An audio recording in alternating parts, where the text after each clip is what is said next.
professor of quite a distinction, teaching at a couple of places, Montclair and Rutgers as well, advising Greg Schiano on how he can cover a couple of point spreads, and also performing on Scripps TV. Welcome back to the show. Well, one of our favorite and a member of the Degenerate Brethren, one of our favorites, the great Len Robbins joins us here on the program. Len, how are you, my friend? I'm good. You got the intro wrong a little. It's not Rutgers, it's Rikers. Well, appropriate, I guess, especially with what's going on in the world today. The time. Wake up with Defo, joined by Lubie. Welcome to the Defo Show.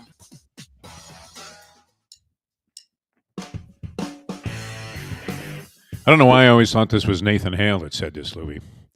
Nathan Hale, who had been an unlikely person to have uttered the words, "Give me liberty or give me death." Yeah. Nathan Hale. They hung the fucking guy. He was a rat. Unbelievable. The traitor. So I don't know why. I always saw him with the noose around his neck going, give me liberty or give me death. And I figured, okay, we'll give you death. As they hung the guy, but it was Patrick Henry, my friend. Patrick Henry. Now, why would I bring this up on a Thursday edition of the Defo Show? And by the way, good morning, everybody. Great to be with you. We got a very handsome looking. Black is your color, Lubie. Black is your color. You're looking good today, my friend. Now, are you wearing black as a predecessor to what you're going to be experiencing on Saturday?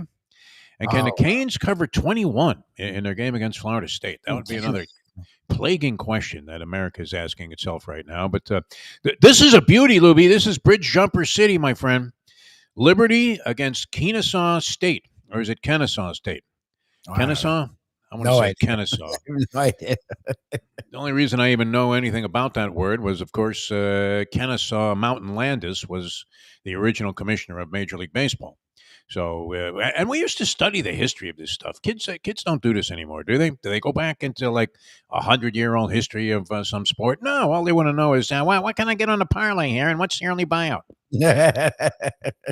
But you would have bought yourself a pile of grief yesterday if you backed at Bridge Jumper odds.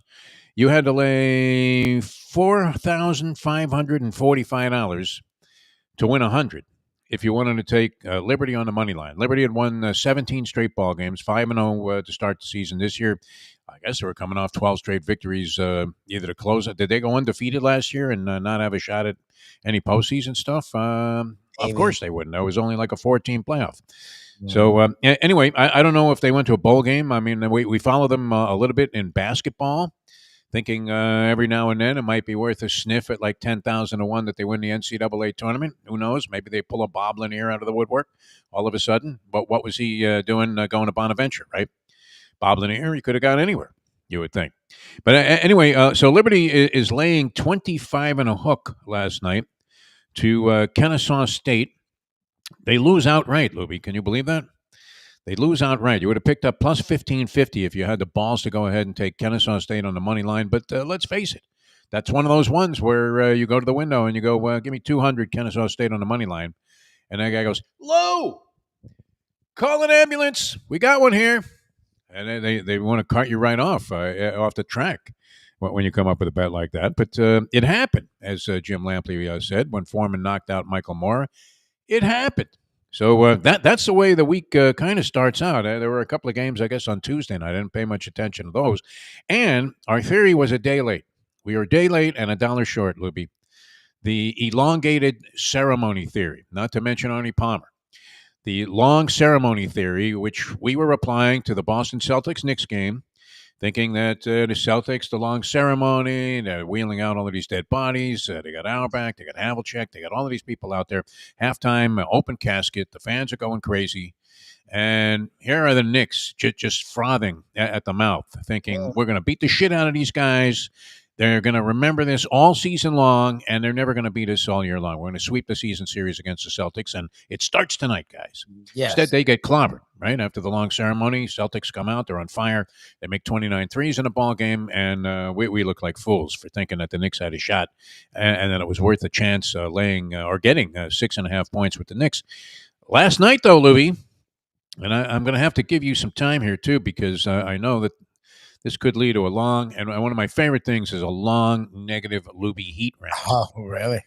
No, I love this. I mean, I really do. Of all the things that we do on the show and have done over the years, once you, I mean, if I turn the key, the switch, and say, Lubie, Miami Heat, And I think the people love it too. I don't know. Maybe we'll get some feedback here on the chat line. I think the people love it when you go crazy on one of your favorite teams, which I'm guessing right now you're not a big fan of the Dolphins, even though I you love the sort of Dolphins. have a long time rooting interest. But I love you're the so pissed off at the Dolphins that Yes. I would say they're not your favorite team anymore. Marlins are not a consideration. Panthers, you don't really. You're not a giant hockey fan. You do follow it enough to Like in be able playoffs. to talk about it a little bit, but nonetheless, the Panthers don't really become in the spotlight until later in the season. Early season 100%. NHL, nothing. But the Heat, we go wall to wall, right? You do anyway. I usually keep an eye on them as much as regular season heat has become a thing that frustrates the crap out of me. Yes, I know what's going on. All right. So what happens last night? Right? Good game know. going back and forth. Was like 58-54 at halftime. And the Miami Heat, we're playing okay. Jimmy Butler wasn't doing anything. That was one of the big concerns going into the season. We talked with Scoop about this on the show yesterday, and he was saying, "Oh no, fully committed. We were in the Bahamas there. The guy, he wouldn't even buy a T-shirt to get his hair braided. Fucking all business." Yeah, it was a rare time that Scoop. The information he gave may have been on it for the outlook of the season, but his information in regarding to Jimmy Butler and the Miami Heat last night was not. It was a bad night for Scoop on his anticipation of what was going to happen. I mean, he had the under in the game. He had the Yes. Heat covering it ended up being a 2-point spread. I didn't realize that when I was looking at that spread, I thought the game was in Orlando. I thought that's why the Heat were such short I thought it was home. favorites. That's why they were favorites. And it was home, and that's why they were favored. But they weren't favored by a whole hell of a lot, Lubie, because there are many people that think Orlando, which has made an ascent each year under whoever the head coach is right now. His name escapes me, but Well, nonetheless, your guy what's that? Benchero, who you like. No, but the coach. Yeah, I know. I mean, the coach doesn't matter. Like it's Banchero was great last night. Fantastic, as was the entire Orlando Magic team. But what happened at halftime? A long dedication ceremony to my man, Pat Riley. Now, I could soak up all the Pat Riley accolades. You can't suck up to Pat Riley enough to do justice to what this man has meant to the sports community here in South Florida. And then on top of that, with all of this dignification, that is that a word, Libby? Dignification. He's a very dignified cat, is what I'm trying to say. And with all of the things that go along with, you say Pat Riley, and then you could just unload an incredible, impeccable resume of things that he's done. Some people are not big Riley fans. I happen to be all in on Pat Riley and have been long ago. When he first was coaching the Los Angeles Lakers, came out of the broadcast booth. He was mentioned in one of my articles that I wrote very early in my journalistic career when I was doing a feature on Chick Hearn in an effort to get away from the Fontana Herald News and get with a real newspaper. And I put this thing together, and I remember going down and seeing Chick Hearn, and he talked about Riley, and he talked about how prepared he was to do this color analysis on the radio. But let's be real. I mean, does Chick Hearn really need a color man? He's one of those guys. It was almost a disturbance to have the color man, no matter how good, no matter how articulate, no matter how sharp, no matter how on point. It was a disturbance in a radio broadcast to have somebody interrupt Chick Hearn. It was kind of like when Jerry Doggett would chime in once in a while he was doing games with Vin Scully. It's like, Jerry, you got innings 4, 5, and 6. Shut the fuck up and let the man do his game. There wasn't much call. I used to go back and forth with Sonny Hirsch once in a while on those baseball games. But in general, you really only need one guy on the radio call for a lot of this stuff. Would you agree with that, Libby? Do you need the radio color analyst? Maybe in football? Football, I don't mind it because there's a lot of dead time. Baseball. Basketball, really no time to insert anything. Basketball, it's weird. Like Mike English for years definitely did the road games by himself down here for the Heat, and you wouldn't know. You really don't have a lot of time. I mean, you're going to be missing action if the color analyst is making any kind of a point beyond just saying, "Whoa, what a shot!" Exactly. On a radio broadcast. A television broadcast, look, you don't really need the play-by-play guy so heavily, not counting on him because, look, the 5 guys on the court, you probably know who all of the guys are on your team just by immediate recognition. And if you're not familiar with the other team, once in a while, I mean, they could super up a name. That's all you need. Yep. So there's room there for sure. But, yeah, Riley was singled out as, doing his homework and the preparation by the great Chick Hearn, the late great Chick Hearn, yo-yoing up and down.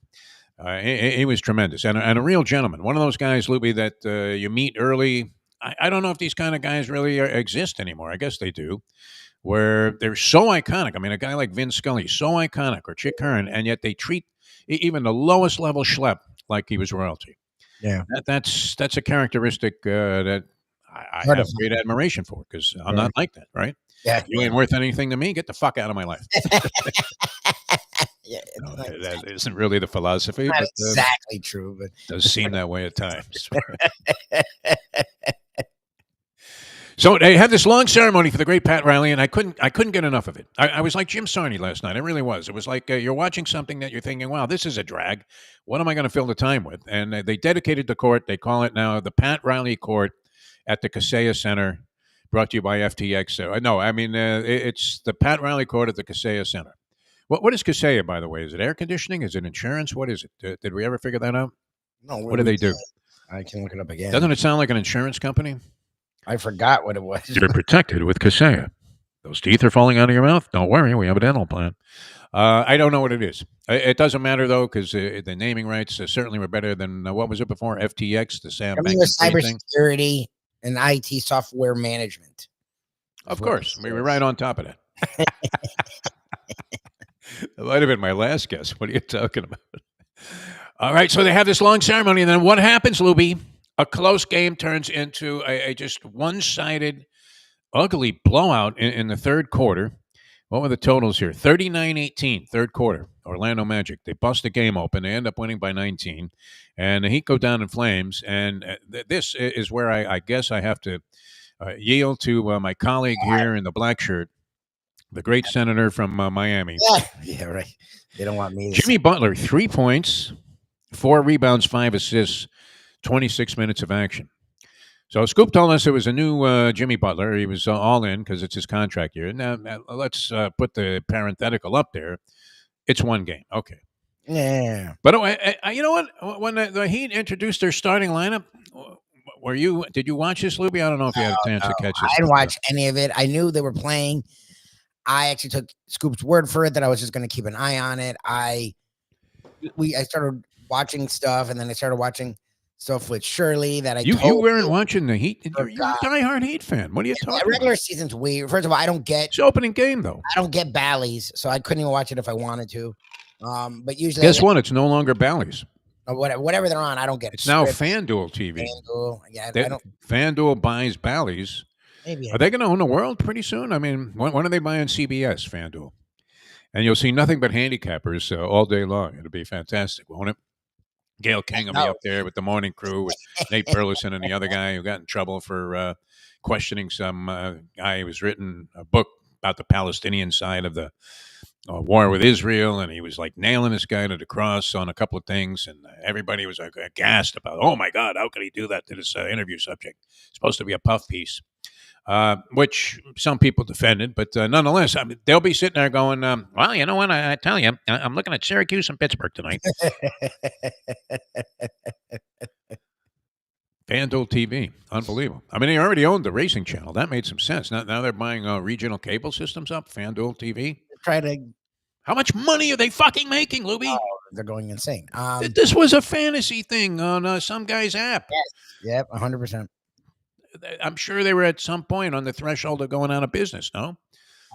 They weren't this. I mean, they obviously had a ton of money because they were able to dive headfirst into all of this, but I don't think it was like this. I think once gambling got more legal, they hit the fucking. Isn't some guy from Switzerland that started this thing or whatever? Some. I don't know. I thought I saw the guy that originated FanDuel, and it was nothing. Now they own everything. Anyway, so. You're going to just, well, you didn't see it, so you just dismiss it. But when they trotted these guys out on the court, you got Terry Rozier and Tyler Hero starting in the backcourt. Not exactly ideal, right, in terms of a pairing.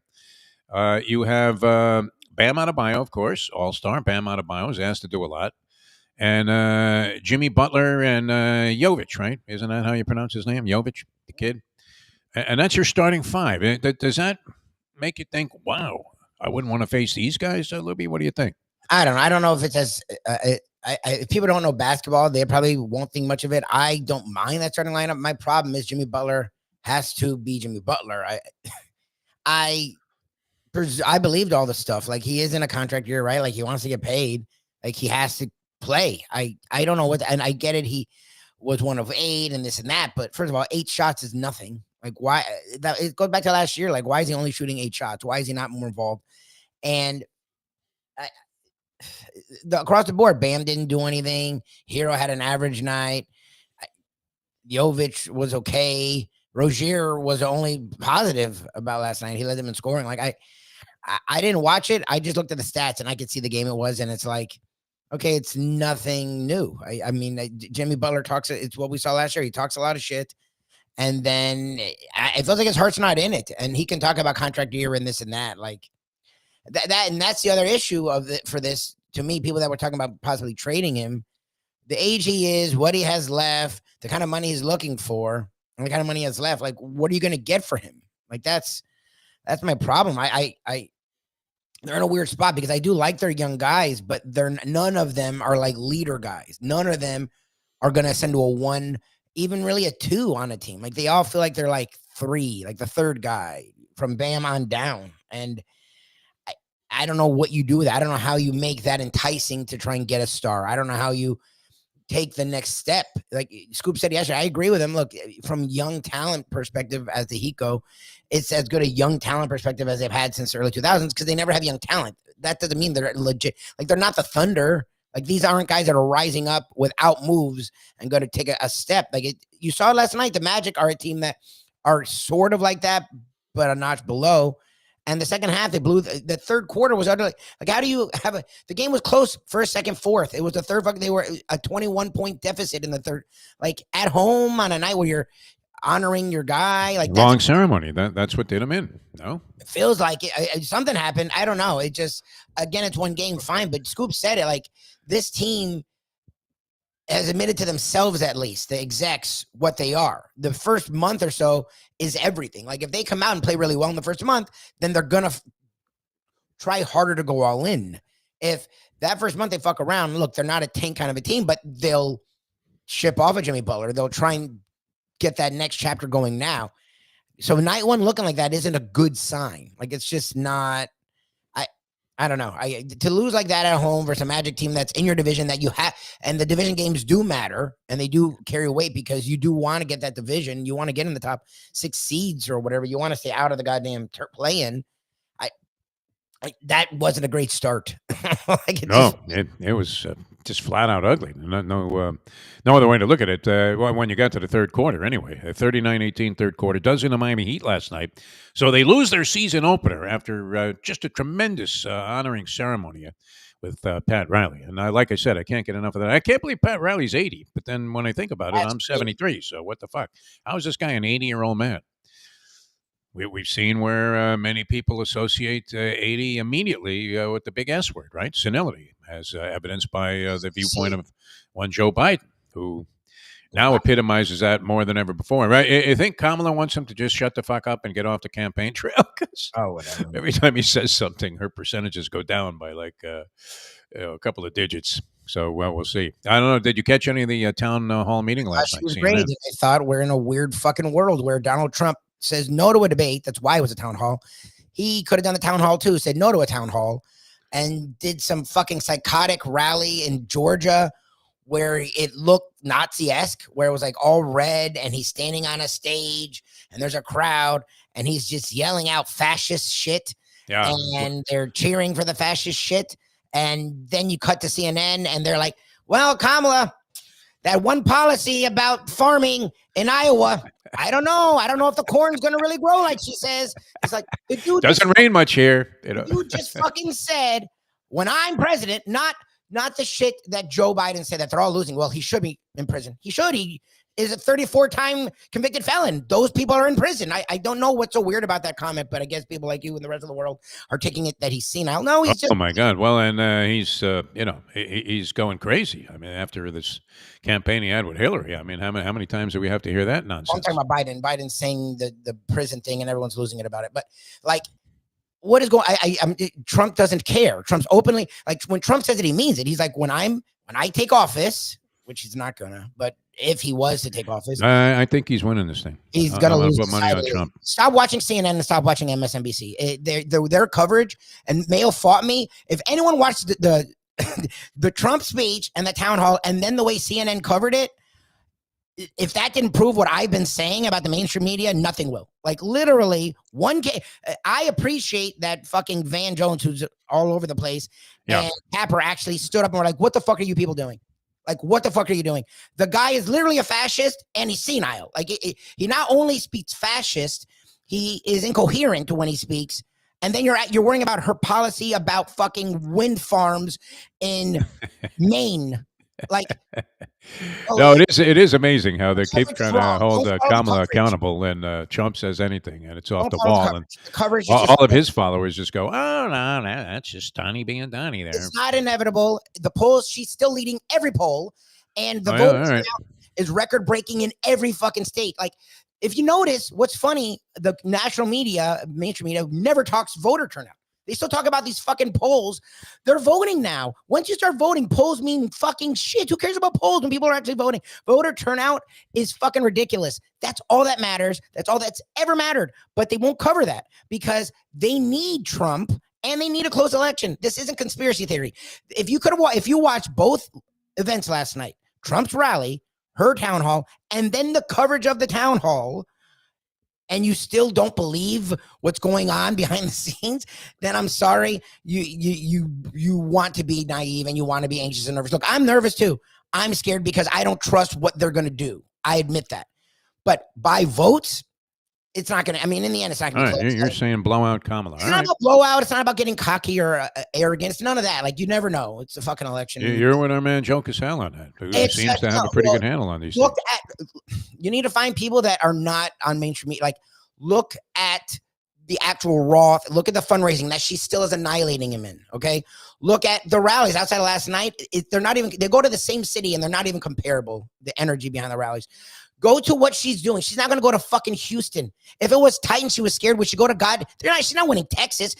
I think she's going to win Florida, but she's not going to win Texas. You really think she's going to win Florida? That seems impossible. Win Florida. It's really fucking tight. And people. What we really need is Mukersel Powell to knock Rick Scott out of. I think she's going to win Mukersel Powell. But wow, Lubie, I wish I was you. You know what? For a rare change, I wish I was in your head. You're watching too much mainstream media. Mayo's reading fucking the Times. The Times is literally Fox Light now. CNN and the Times, and it's not me conspiratorially. If you actually read what they say, polls will come out. Yesterday, Forbes, I saw an article where they showed the swing state polls, okay? And she was leading every swing state. Arizona and Nevada is weird right now, but the other swing states, she either was up by 1 or 5, and the 5 other swing states that are big, okay? 3 hours later, Forbes releases an article. They're all tied. What? 3 hours ago, you released an article that had her leading 5 swing states. How are they all fucking tied in 3 hours? A lot of people change their minds. No one changed their fucking mind. I'm not trying to go on a rant here. No. I mean, you know what's great is I thought you were going to go crazy on the Heat, which you didn't really watch, and then you're just absolutely zeroed in on this thing, which is great. We have Berg's waiting, and we have trivia to get to. Yeah, we got to have a little trivia powwow here with Dave Gurggles Gergely.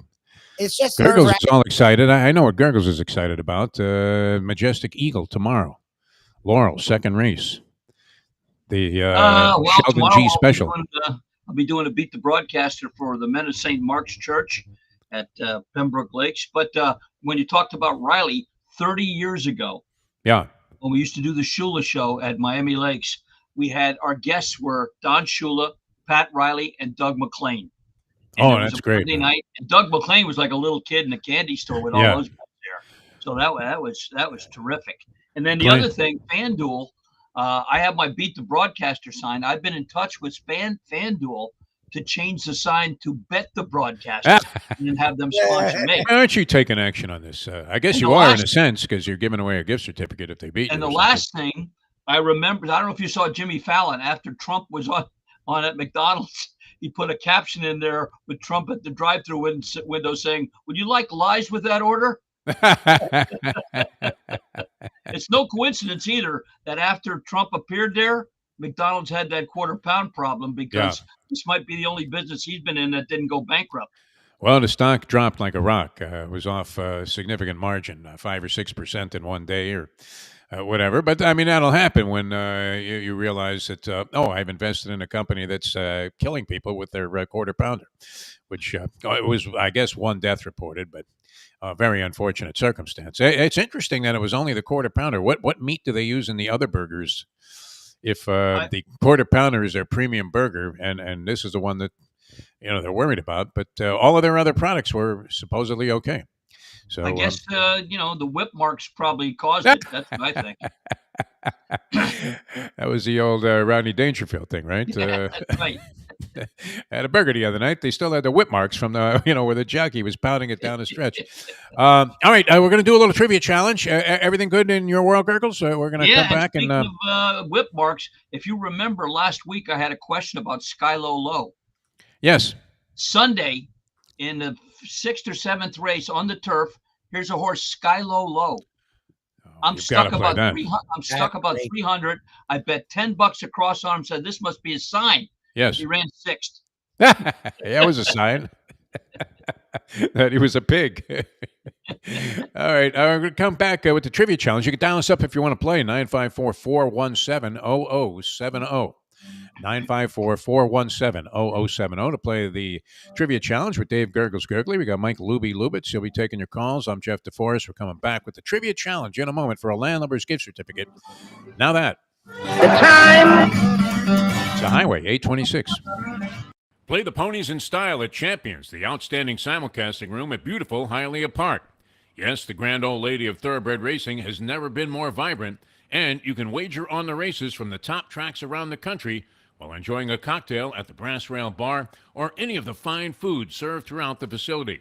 If poker is your game, you're covered in style, and you can play all your favorite Vegas-style games, including blackjack, craps, and roulette, in Hialeah Park's sizzling hot casino. Get a player's card when you walk through the door for all kinds of generous amenities, including our favorite, free play, when you come out to the ultimate casino and entertainment destination, Hialeah Park. These days, we're all looking for comfort anywhere we can find it. Thank goodness for Landlubbers Raw Bar and Grill in the Plantation, because they are making sure you are as comfortable as possible. First of all, they're not only open for delivery and pickup. All you have to do is go to landlubbersbarandgrill.com for both pickup and free delivery. You're going to have the best wings in the world. You're going to have a great burger. You're going to have their amazing soups. Again, Landlubbers, Raw Bar, and Grill. It's nice and easy. Just go to landlubbersbarandgrill.com for both your pickup and free delivery. Thank goodness for Landlubbers for making you always feel right at home. Are you looking to buy your first home? Have you been turned down for a loan? Do you need to refinance or get money out of your home? Call Michael Kodsey, CEO of Choice Mortgage. He's been helping the South Florida community get mortgages for 30 years. Hi, this is Michael Kodsey, CEO of Choice Mortgage. We have the most competitive fixed rates in the market. Call me 24/7, 561-441-2730. And remember, I don't just work banking hours. To make the right choice for your home, call Choice Mortgage today. Oh, Solo Volante will be coming late. Oh, Solo Volante, the Belmont's now 1.8 miles. The finish line is coming up quick. Luca Panici just switched the stick. The only way to get the morning started is with Defo, joined by Lubie, right here on the Defo Show. That really was a phenomenon along the lines of Mel Tillis, who stuttered, but of course sang like a bird. Never had a problem. Jim Nabors, who was Gomer Pyle, but he was a baritone opera singer, quite talented, and could have easily gone in another direction in his career. The Polyman, who was always worried, concerned that he had a weird voice, just melodious and on key whenever he had the opportunity to sing, including the tribute to Luca Panici when he ran in the Belmont Stakes, and like Gurggles' other horse, Skylo Low, I think ran a non-menacing 6th, as I recall.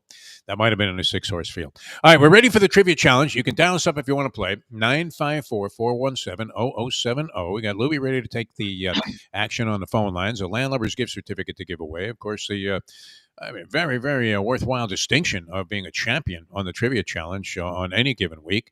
And we're going to get it going in the traditional fashion with the dedication to the Polyman, Dave Gurggles Gergely, and some easy baseball. This Los Angeles Dodgers manager on communications with Mexican-born Fernando Valenzuela said, all last year we tried to teach Fernando English, and the only word he learned was million.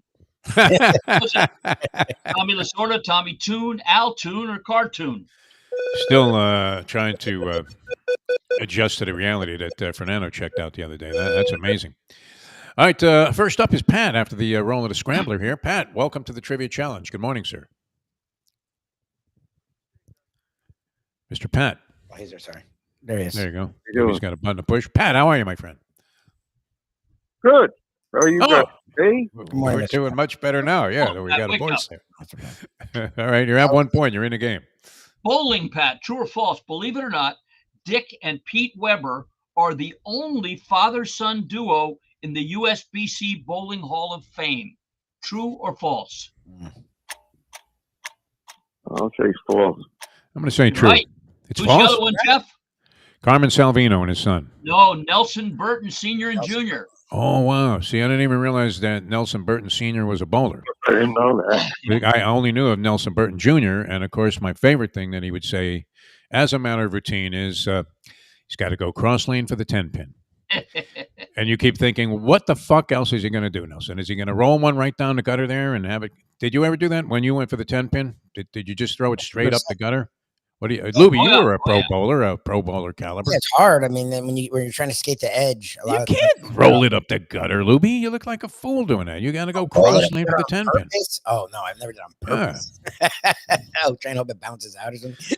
All right, now that we got that out of our system, you have two going for five. For five.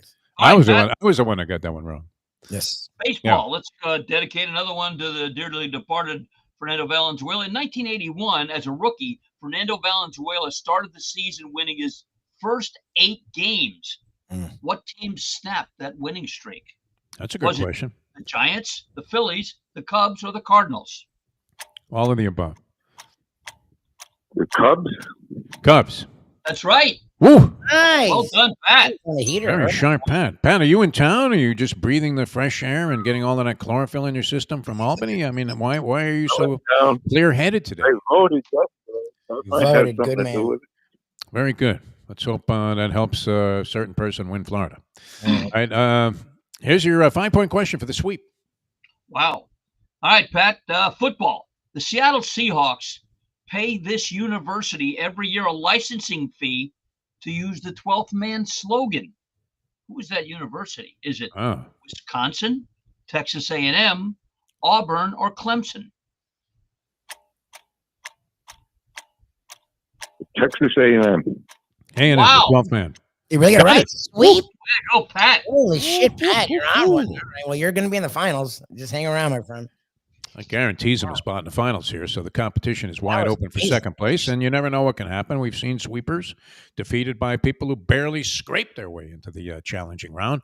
So you can dial us up if you want to play, 954-417-0070, 954-417-0070. Now, I know this, Gurggles, when you're out there, what was it? It'll be the Men of St. Mark's Catholic Church at Pembroke Lakes, and you bet I'll have a nice Perdomo cigar with me. Yeah, that's it. I'll be on number 7. It's about a 110-yard hole, really easy. Matter of fact, I've been beaten by hole-in-ones there twice by people. But really, get out of here. Perdomo cigar.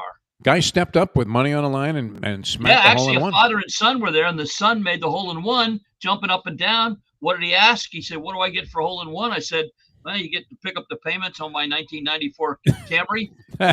Runs good, needs paint." But the kid was really terrific. I'd love to see something like that happen. But you don't need to make a hole-in-one to celebrate with a Perdomo cigar. That's a winner on its own. 305-627-6700, 305-627-6700, or 5150 Northwest 167th Street on the Palmetto on the south side, just a little bit east of the Home Depot. Get on that access road. You'll see the big Perdomo sign, 9 a.m. to 6 p.m. Monday through Friday. Nuvia in there will guide you to the big humidor built by our late great friend, the Mad Dog. And go in there. Nick and Nick Jr. are there. It's a 4th generation now of Perdomos making cigars perfect one at a time. Whether you like a Maduro or a Connecticut wrapper, whether you like a Churchill or a smaller punch type cigar, they make them perfect one at a time. 305-627-6700. You can't make it Monday through Friday. I know. Just go online, perdomocigars.com, to find the cigar maker near you that makes these terrific cigars. So today, tomorrow, after Ohtani does not hit a home run in the opener, if you're a Yankee fan, light up with a Perdomo cigar. All right, going against Ohtani and the home run in the opener. I don't know what kind of price you can get on that. I don't know. Every time you mention a Mad Dog in these Perdomo spots, I can't help but go back, and I can still envision being in the WIOD studio, and we staged that Jim Rome thing. Yeah. I was trying to intimidate the Mad Dog by calling him the French Poodle, and then he said, "Hey, say that again." We did the whole bit. Yeah. And at the end, he says, "How would you like it if I put the red end of my lit cigar in your eyeball, DeForest?" And with that, I said French Poodle again. And then the producer was a guy named Steve Spear, whose father, Charlie, I don't know if you ever met Charlie Spear. He was always at the racetrack. And he was, I would have to say, connected back in the day because he was a big shot at the Sands. We used to always go and stay at the Sands. Wow. Out in Las Vegas when it was in its declining years, but nonetheless, Charlie was one of those guys, snapped his finger and boom, there was a limousine to pick you up, and they already had the whole thing catered. He was fantastic. So Steve Spirit plays a bunch of sound effects, making it sound like we were having an actual fight, and there was stuff being tossed around the studio. And to this day, people still think that we had that fight. That wasn't just a total fraud staged event as a parody on the whole ridiculousness of Jim Rome sitting there going, "Chris Everett. Imagine, and this guy made millions. Where did we go wrong?" Dave Gurggles Gergely. Unbelievable. All right, we're ready for our next set of questions. And go ahead and fire away. We'll try and find some brilliance with our next contestant has to compete with a sweep. All right, wrestling. This comedian, on growing up in a pro wrestling family, said, "I love my dad. He used to be a professional wrestler in Mexico. So it was cool growing up with him because when he hit us, he didn't really hit us." Was that Felix Aspara, Felix Unger, Felix the Cat, or Junior Felix? I don't know where you found that. Were you perusing some wrestling magazine? That was great. All right, always good to hear from this gentleman, and definitely hearing the sound of his voice because it legitimizes the idea and the fact that he is still with us. Andy, welcome to the show. Hello. Brilliance is 30-1 through this call. All right. Brilliance. I'll go with A. A is correct. Yeah, 1 point. We were going to give it to you anyway, just based on that opening statement. There you go. Football, Andy. When Tom Brady was awarded a Chevy truck for winning the Super Bowl MVP in the game versus Seattle, believe it or not, he gave the keys to the truck to Malcolm Butler. True or false? He should have, but yeah, why not? I'm going to say true. I think I was going to say true. He did. Very nice. He absolutely did. 2 for 2. That is not a question you would get from the professor or an answer. No. If you were mentioning the Patriots or Brady.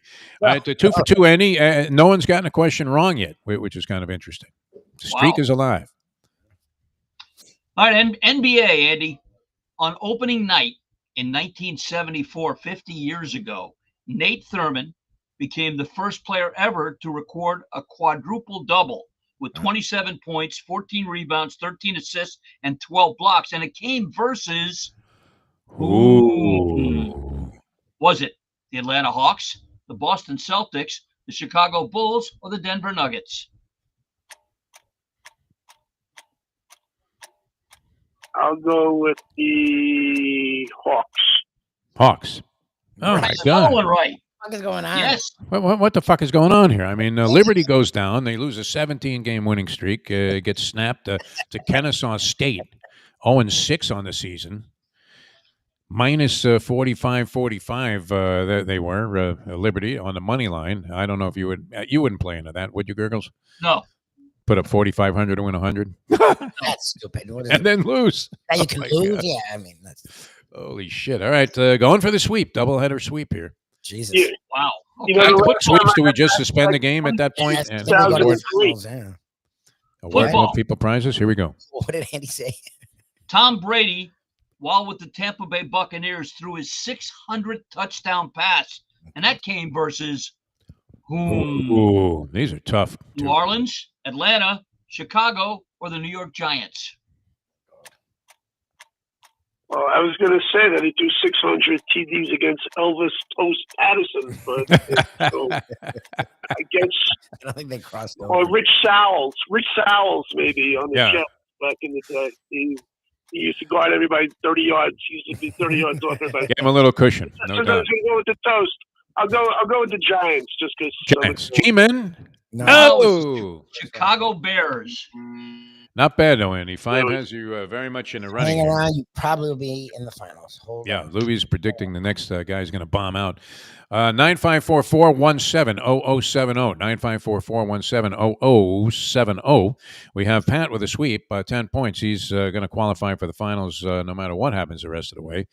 Andy is in there with 5 points and went right to the wall there with a very legitimate guess of the G-Men. On a question about the, what was that, 600th touchdown? No. 600 touchdown pass. That was 600 touchdown pass? Yep. Holy shit. And it was that far back. Unbelievable. Are you listening to any? You're not inclined to watch a lot of football with the sound on, I don't think, Gurggles, but have you caught any Tom Brady so far in his color commentary? Yeah, I think he's a little stiff to start off with, but I think the network did the right thing by having him do a little interplay with the studio guys.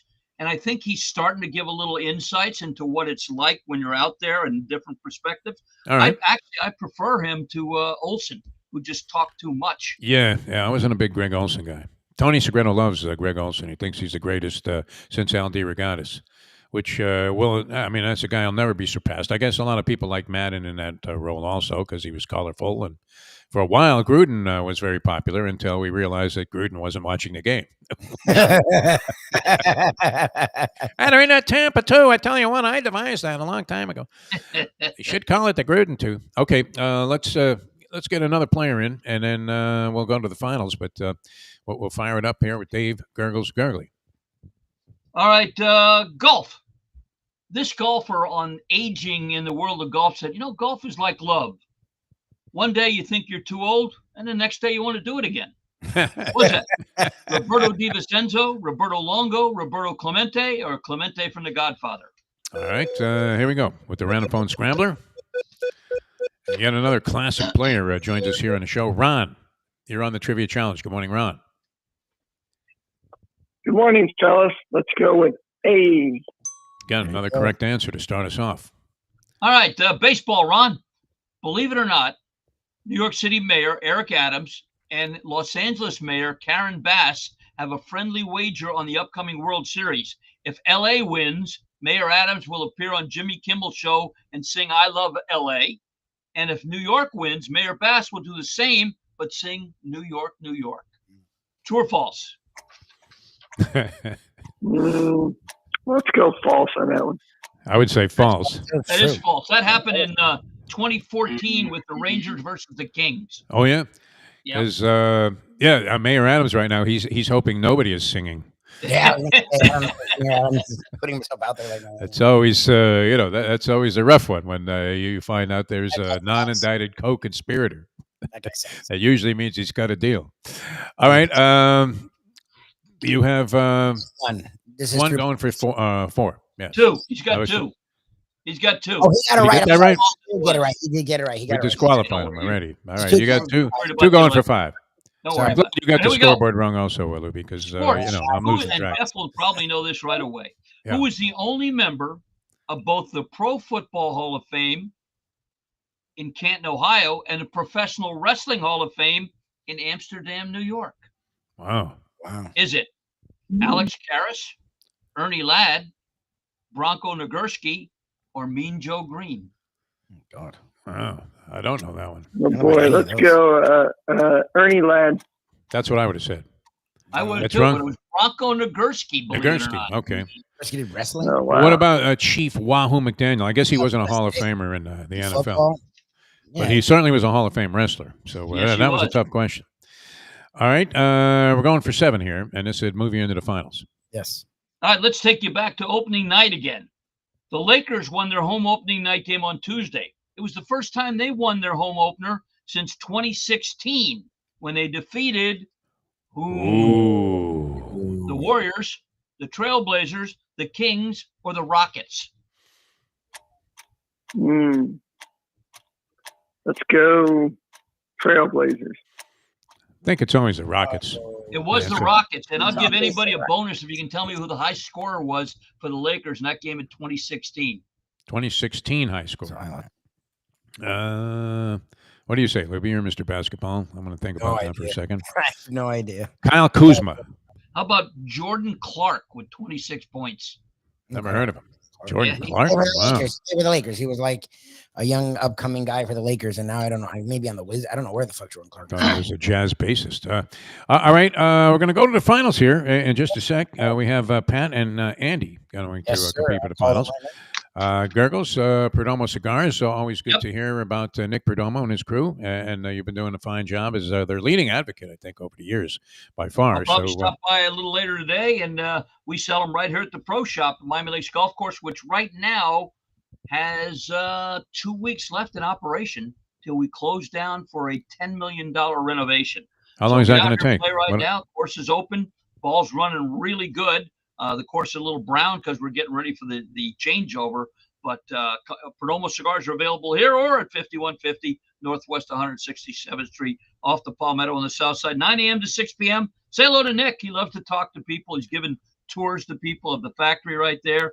They're Cuban seed tobacco grown in Nicaragua. My favorite, Lot 23.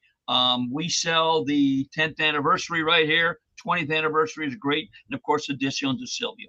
That makes the cigars perfect one at a time. So visit Perdomo Cigars this weekend. Maybe, I don't know if Army and Navy are in action again, but Army and Navy are both. Navy has Notre Dame. Oh, who is? Navy. Navy's going against Notre Dame, yeah. Wow. I think they're getting 12 and a hook. 12 and a hook. Yep. Oh, wow. I took Army last week, but luckily took them in a 3-team teaser because they didn't cover the 22, but they did cover the teaser. But whatever, we don't tease you when you go to Perdomo Cigars, so go there today. All right, I'm trying to search here quickly for Army. I do not see them on the ledger. Maybe they're off. I haven't seen either they're off or they're playing somebody where they're laying 50 points and they didn't even bother to put it on the little betting sheet that I'm staring at here first thing in the morning. All right, finals are set. We have Pat, we have Andy, and you guys know the way this works, of course, for the uninitiated, people that are watching going, what the fuck is this? It is the trivia challenge. The finals are coming up. Dave's going to fire off a question. Guys can call out your name if you want to answer right away. If nobody answers right away, we offer multiple choice. First person to call out his name gets first choice. We go back and forth until we have a winner. But the championship, the Landlubbers gift certificate, and the distinction of being a champion of the trivia challenge here on the Defo Show, here is Dave Gurggles Gergely. And this again for our buddy El Toro, who passed away, Fernando Valenzuela. The Dodgers retired Fernando Valenzuela as number 34, making him only one of 2 Dodgers to have their number retired who is not in the Baseball Hall of Fame. Wow. Who's the other one? All right. I don't know. So let's go to multiple choice. No. Dusty Baker, Jim Lefevre, Junior Gilliam, or Steve Garvey? Yeah. Okay. That's easy. Anybody? Pat. Go on, Pat. Pat. Yeah, Pat. Gilliam. Gilliam Jr. That's what I would have said. Yes. Gilliam, the switch-hitting infielder. Made some sense. Good job. Good job. Good job, Pat. Pat. Wow, Pat. Sweeperoni and then the burial of Andy. Well, we don't want to say that. He defeats Andy God. in the championship round. We don't want to bury Andy just yet. If he's going to do that next time that Pat and I play with the Chronics, I'll have to, get $20 to give him the answers in advance, not just 10. That was a pretty impeccable effort there by Pat. Unbelievable. Never missed a question the entire time. He earned it. Yeah, he went straight through. That was great. The only thing he could have done better, and I'm sure it's been done at least a couple of times in the history of the game, 25-year plus history of the game, was answer the finals question for the championship without getting the multiple choice. Is that not the pure? I mean, that's like the natural hat trick, 3 straight goals. But he didn't fall backwards into it. He answered it himself. Oh, and you know what? It was one of those things where you kind of needed a multiple choice to just get you into a category somewhere. I wasn't thinking Junior Gilliam off the top of my head, but when you said it, I thought, yeah, that's probably the guy. All right, Gurggles, you have a good one. Where is it? I'll be at Pembroke Lakes for the Men of St. Mark's. Ladies of St. Mark's? Oh, man. You see all the stuff behind me. Hey, what are you giving that away? Our 21st Corey for St. Jude's event, and this year will probably put us over $1 million raised for St. Jude's. So it's a really great cause, and and both of them are. And I'll be doing Friday and Monday next week, and by that time I'll be a beat up broadcaster. Do they still have the drive-through window for early morning wagering at the tracks? Didn't somebody do that? Was it the dog tracks that had that? Wow, I don't know. They Remember, might you have, could drive up there. We had like one window open, and if you were such a desperate, dog racing junkie that you had to have a wager on the card that afternoon matinee, you could go there at like 9 in the morning and get a bet in. If they did, you'll see Trump there taking the action. Yeah, exactly. Well, but would we see Gurggles there betting Majestic Eagle in the second at Laurel tomorrow? No, but I have some connections. That's on Friday, right? That's tomorrow, yes. Okay. I got some connections that I can Majestic make Eagle. Army is the Black Knights, right? Army, their nickname is the Black Knights, because if so, they are off this week. Okay, that's what I'm thinking. All right, gentlemen. All right, very good, my friend. Very good. Thanks for being with us, Dave Gurggles Gergely. All right, we got action tonight, Lubie, and I don't know what you think about this. I want to get your opinion. You are Mr. College Football certainly by comparison to me. Maybe not in the professor's category, but you do converse a lot with the professor about this sort of shit. 100%. Yep. Okay, so we did have the giant upset yesterday. That is fantastic, where Liberty goes down 17 straight wins, 25.5-point favorites, plus you were getting plus 1550 only on Kennesaw State. That would not have been enough, I don't think, to entice you to go ahead and bet $100 on this school, would it? I mean, they had no chance. They're 0-6, Lubie, going into this game. All right, so we know weird stuff can happen. Syracuse is a 5.5-point dog on the road tonight in a huge ACC clash against undefeated. I didn't realize this. Pittsburgh's undefeated, 6-0. Am I looking at the right season, Lubie, when I'm looking up the record? You kind of froze on me there, Lubie. So I'm here. Oh, yeah, okay. Yeah. You're researching. Very good. I'm just looking at stuff, yeah. Okay. I'm trying to. Syracuse can throw the ball. We've had the professor go off on this. I mean, they got the transfer from Ohio State, and Ryan Day. He's one of the best quarterbacks in the country right now. Probably let the wrong guy go, right? No, well, I mean, Howard's fine, but McCord was their dude, and they're 5-1. Like, they've gone very under the radar. 5-1. A couple of impressive victories, actually. I mean, it's not like these are heavyweights, but UNLV was ranked when they went to Las Vegas and won straight up there. We're talking about Syracuse. And then on top of that, they come back, and their loss is to Stanford, which is surprising. And I believe they lost that game at home. Stanford's to not Stanford, who's not a good team. Not good. The Orange have come back and that was earlier. I think since and beaten NC State also, which is NC State hasn't been that good this year. So, but UNLV, I guess, was impressive. 5-1. Do they have a shot here, Lubie? Yeah. Well, the Orange. Look, Pitt is undefeated for the first time, I guess, since the 70s or something, but I couldn't name anyone on their team. So I think they have. Tony Dorsett come back? No, and they haven't played anyone great either. I mean, that's what we talked about this Monday. Like, no one's really played anyone. Like, and the teams that isn't that amazing? You could say that literally when you go right down the top 25. Like Georgia, Texas have played. Georgia's played some. Texas has played some, but they've all had games where they looked right. So it's not like a slight to not have played anyone at this point. As much crap as I've given you, the teams they've played have sort of been okay since they played them. So it's made their schedule look better than I think it is. And a lot of the other teams really haven't played anyone either. So anyways, it's a very close thing. I think 5.5 is a lot when you're the better quarterback, to me, is on Syracuse. And watching what I've seen from quarterbacks, and whether it be what UM's doing because of their quarterback, what Florida State has done because they went from a quarterback that sucked to young quarterbacks who aren't ready. Like, having the better quarterback in the matchup matters. Like, I would lean Cuse there. Like, 5.5 is a lot of points for a team that is playing well and has the better quarterback. All right, so we're probably looking at blowout city there. Oh, yeah, for sure. Yeah. All right. Yeah, you have a pro game going tonight also, which is of interest because we will see if the Minnesota Vikings can bounce back from that loss, a very difficult loss to come out of. But nonetheless, it had to be encouraging. Detroit, one of the better teams, perceived to be a Super Bowl contender, at least, with marginal odds compared to other teams. And they lose by 2 points there with a chance to win the game. Yep. At the end, Vikings laying 3 on the road against a Rams team that is not exactly they're not lighting up the world. That's for sure, this Rams team. So that's an interesting matchup tonight. Panthers are in action against the Rangers tonight. Oh, nice. a big one. This is in New York from Madison Square Garden. The Panthers, who I want to say are off to like a 4-3 start, something like that.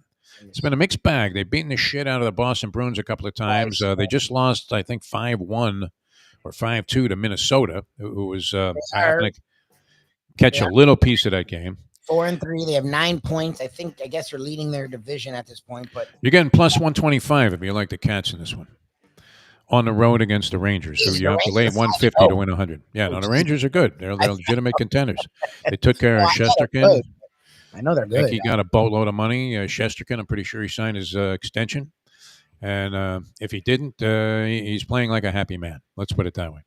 Mm-hmm. So that was good. And that's going tonight as well. A lot of action tonight. And then tomorrow, the World Series, which have you made your pick, Lubie? You're so anti-Yankee. I'm imagining that you're going to pick the Dodgers. The Dodgers, though, when you look at their starting pitching, they have two guys that they can start, and neither of them are doing anything in the postseason of any great significance. Flaherty's getting lit up like a chimney. And would that be right? A chimney? Yeah, I guess you'd be lighting up a chimney. And Yamamoto has been okay, but you're getting 4 innings out of this guy. Yeah, no, look, but it's not like the Yankees' starting pitching has been amazing. He finally got a great outing from Cole, but it's not like he's been himself. So he's been getting touched up. I like the Dodgers lineup better than the Yankees lineup. I think the Yankees lineup, yes, if a Judge is hitting well with Soto, Stanton, Soto, fine. But Gleybar's doing it. Gleybar. Judge has been horrendous in these playoffs, including the LCS. And again, with Stanton, as I've told even people like Andy who have followed him but have forgotten because they're rooting on the Yankees, so they're looking at how great he looks. He's Stanton, and I've watched him literally since the minors. I was one of the rare people that wanted the Marlins to keep him when it made no sense for them to keep him. I'm always waiting for him to get hurt. I'm sorry. I don't mean to be mean. I hope he stays healthy and makes this a really great series. I just don't trust him.